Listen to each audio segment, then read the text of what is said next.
aftermath of the war that saw the formation of both the Eludian Empire, a magical meritocracy to the north where magic is a way of life, and the Kingdom of Solastane, a monarchy to the south where magic has since been made illegal, a peace treaty was signed in the Free State of Senevillahelm, located on the Wistaken Fork River.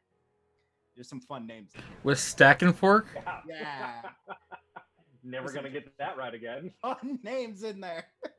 It was signed between these two great nations and a third entity, the Wistaken Fork Coalition. This third group was not a formal nation per se, but was instead comprised of the leaders of the last 4 city-states of Forthien, the continent you guys, the campaign takes place on. The only 4 not to get sucked up into either the Empire or the Kingdom during the war. The only 4 to maintain their sovereignty, though they paid dearly for it, serving as the primary battleground of the war. As part of this treaty, it was agreed that neither nation would send military personnel into these free states, lest it be considered a potential act of aggression against the other. The treaty was signed without contest. But this created a new problem. Who would defend the states of the Wistaken Fork Coalition? They had no formal military, and creating one was far too expensive for the smaller towns and villages. The states had no formal government either. Each town was generally left to manage themselves as they saw fit. Without a formal governing body, the problem of defense became ever more pressing. That is, until a group of paladins from the Imperial Army came with a solution. They called themselves Jaegers. Soldiers for coin, sure, but they already came trained and willing to help defend the people for a pittance. Over time, other Jaeger Corps sprung up, and as our adventure begins, some 250 years after the treaty was signed, Jaeger Corps are a part of life here in the free states of Wistaken Fork. You 4 have recently joined one such corps and find yourselves on your final day of training, standing before the man who has been training you for the past several months, Shane Marston. Meow. The man standing before you, he's a human man, kind of a burly guy. And you know him to be kind of a hard ass. Think very traditional drill sergeant.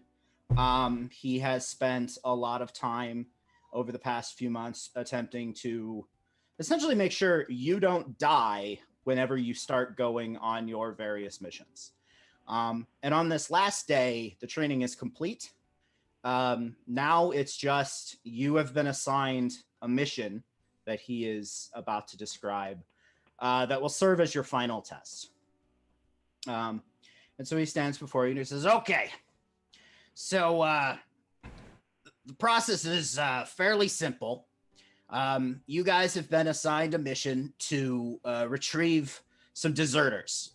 Unfortunately, it seems a group of 5 soldiers from the Royal Army have deserted, and as they are wont to do, they came here into the Free States. So the kingdom has hired us, who by consequence we're giving to you, to find them, subdue them, and bring them to one of the border towns within the kingdom so that they can be handed over to the Royal Army to stand court-martial, essentially. That's your goal. I can give you some information about the 5. These 5... Oh, it's so small. Oh, the text is so small. Sorry. I sort of ran out of time prepping some of this bit. So, you guys are going to be sent to the town of... Where the fuck is it? Codlin's Rest, which is not even in the state that you are currently in. But it's in a nearby state. You guys will be sent there as there was a report from the Jaeger Guild, which there's... Oh my God, calm down, Fat. There's a report from the Jaeger Guild telling us that a couple of them have been spotted in the area. So it's a couple days away. Normally I would come with you guys in order to essentially proctor this final test. But unfortunately, your final test coincides with all of the other squads being out of the town on their own jobs, and there's no one left to man the fort. So I'll be staying here, but the good news for the four of you is I have a contact by the name of Gimbal Timbers. Yes, that is his real name. But he is the point of contact at the guild. And he'll be the one that will essentially be watching you guys to make sure you don't, mess it up. Okay, wait a second. Our first mission, final training thing is to capture 5 veteran soldiers. I don't know that I'd call them veterans. And he pulls out this dossier. Technically, he pulls out 5. And you can see, though you can't necessarily read from this distance the names on them, you can see that they have what look like names on them. And he kind of looks through them and he says, so looking through them, the good news for you is it looks like none of them have been in the military for very long. They're all fairly new to it, give or take. And he scrolls through and says, all right, looking through it, I can give you this information on, their service history, but it looks like all of them have been in the military for under a year. Which is part of why we're willing to give this to you guys. But I mean, you've come from various walks of life that would suggest that you had a modicum of training before you got here. And that's part of what the previous 3 months of training have been, is to sort of instill into you how to work as a squad, how to work together, and how to sort of overcome these sorts of obstacles. But there is a reason it's called a test. Like, we're not really so like I said, normally I would go with you to help protect you. But crazy, wacky happen chance being what it is, that's not really feasible. Yeah, we got this, Shane. So, sir. Hey, don't mistake my concerns for fears that we can't accomplish it. I just want to make sure that you charged appropriately for what's going to be a hazardous job. Oh yeah. I mean, so yes, the charges are appropriate. The guild sort of handles all of that. So like they're pretty good at what they do in assessing risk and reward. So like we can the risk and reward part of that, is it it's only successful if we return them all alive, or is that negotiable? So it's negotiable. It's better if you can return them alive. Okay, and if we don't return them alive, like, what do we need to prove that we did it? Like, will an ear work? Finger? Oh, I'm assuming they want generally they want the head. Oh, okay. Did they not have dog tags or something identifying? Yeah, usually. So ideally they'd want the head, but that's kind of gruesome. So normally, yeah, we give some sort of identifying marker that would suggest we found them, and then it's sort of just here's the identifier for that specific person, and like, we're professionals, so you kind of got to trust us. But alive is better. Again, not to impugn our sense of professionalism or honor, but what if we just told them they were dead, and maybe we invite them into the ranks, get 5 more soldiers? I mean, no identity. I'm looking for options. Why would we want soldiers that have already deserted one army? Well, but they came here, so clearly they like it here more than they liked it there. Like, no, I think they just didn't like it there. And I think they're just weak. So we're not going to hire them. He's right. That would be ridiculous. So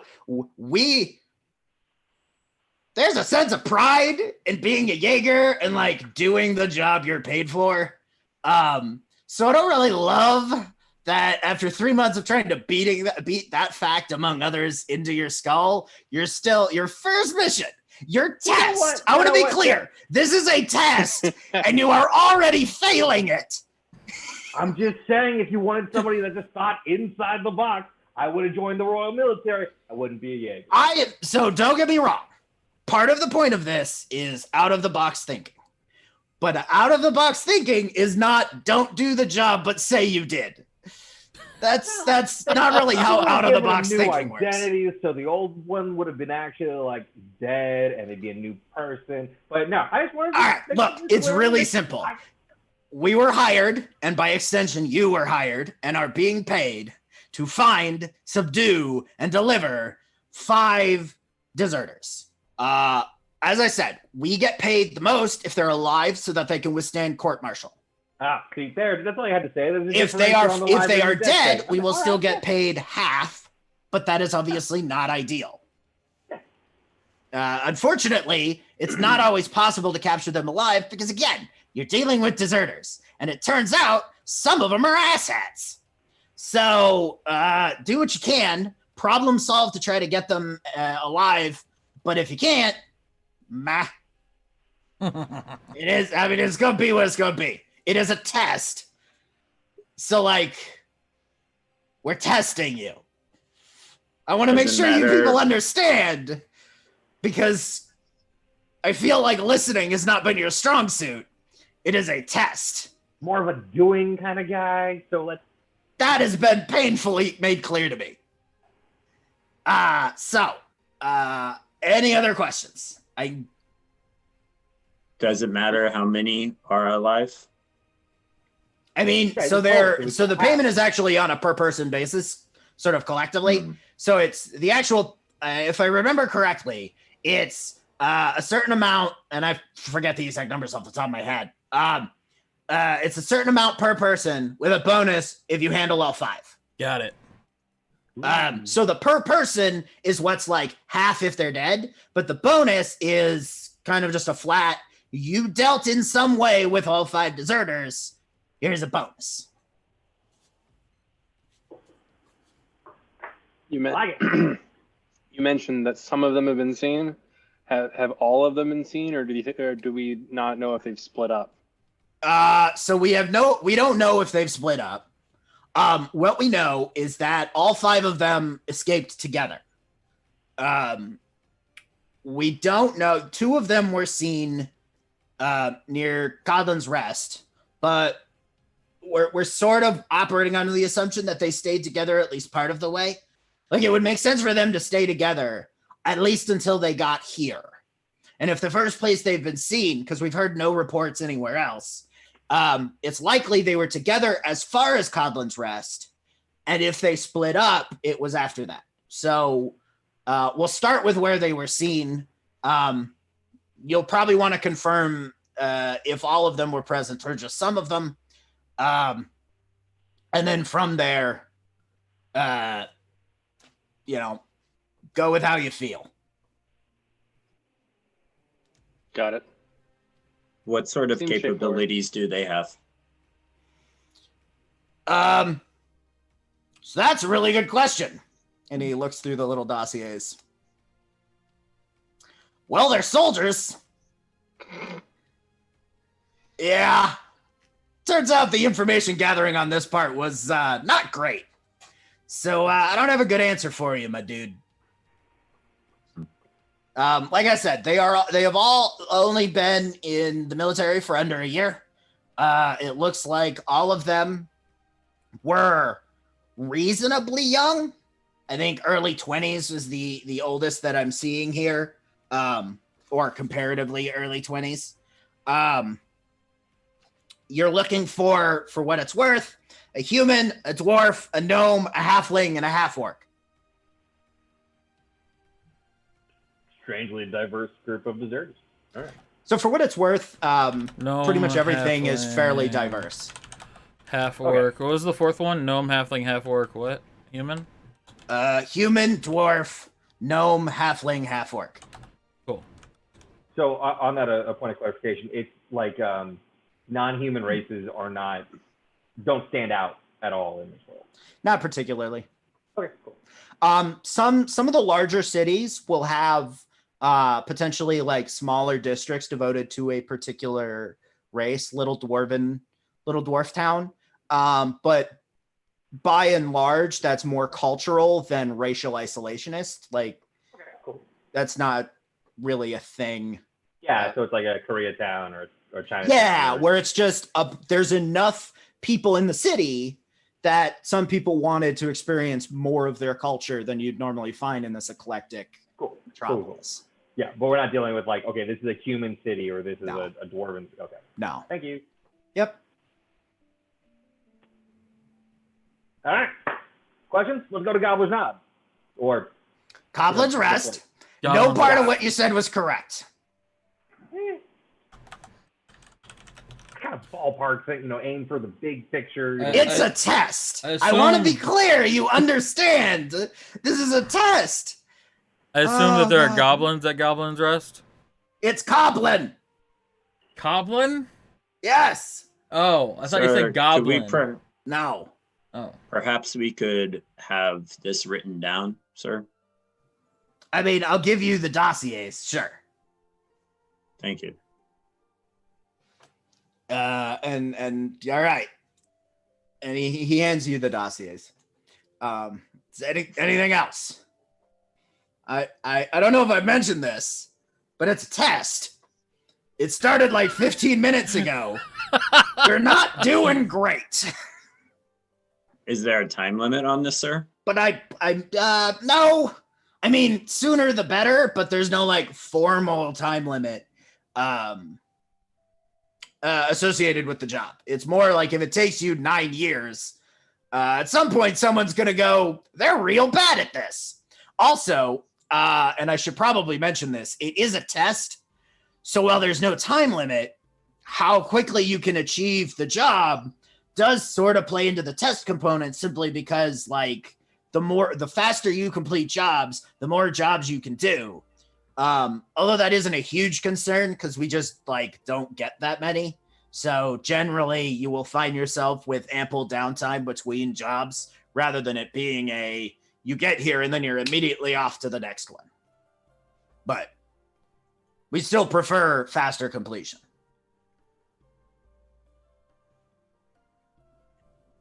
We good?